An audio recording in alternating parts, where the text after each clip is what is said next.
নীলফামারীতে ৪ আসনে ৪০ প্রার্থীর মনোনয়নপত্র দাখিল।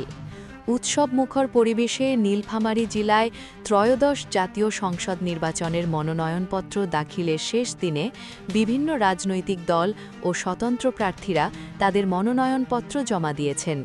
সোমবার ২৯ ডিসেম্বর দিনভর রিটার্নিং কর্মকর্তা ও সহকারী রিটার্নিং কর্মকর্তার কাছে নেতাকর্মী ও সমর্থকদের সঙ্গে নিয়ে প্রার্থীরা মনোনয়ন দাখিল করেন।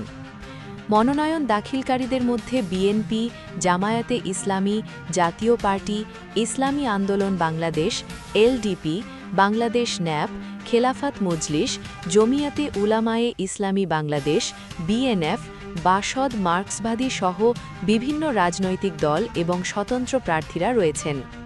উল্লেখযোগ্য প্রার্থীদের মধ্যে জেলা জামায়াতের আমির অধ্যাপক মাওলানা আব্দুস সাত্তার, নীলফামারী ১ আসনে বাংলাদেশ ন্যাপের চেয়ারম্যান জেবেল রহমান গানী ও জমিয়াতে উলামায়ে ইসলামী বাংলাদেশের মহাসচিব মাওলানা মঞ্জুরুল ইসলাম আফেন্দি এবং নীলফামারী ২ আসনে বিএনপি মনোনীত প্রার্থী প্রকৌশলী শাহরিন ইসলাম চৌধুরী তুহিন মনোনয়নপত্র দাখিল করেন। রিটার্নিং অফিসারের কার্যালয় সূত্র জানায়, নীলফামারীর ৪টি আসনে মোট ৪৪ জন প্রার্থী মনোনয়নপত্র সংগ্রহ করেন। এর মধ্যে শেষ দিন পর্যন্ত ৩৩ জন মনোনয়ন দাখিল করেছেন।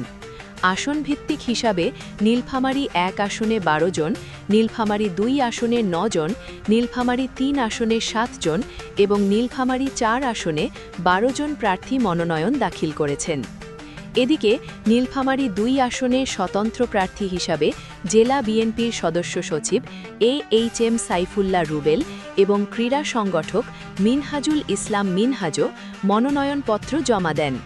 জেলা প্রশাসক ও রিটার্নিং কর্মকর্তা মোহাম্মদ নাইরুজ্জামান জানান, আগামী ৩০ ডিসেম্বর থেকে মনোনয়নপত্র যাচাই বাছাই কার্যক্রম শুরু হবে। মঙ্গলবার জেলা প্রশাসক কার্যালয়ের সভাকক্ষে সকল প্রার্থীদের নিয়ে নির্বাচনী আচরণবিধি বিষয়ে মতবিনিময় সভা অনুষ্ঠিত হবে। ধন্যবাদ। News update BD.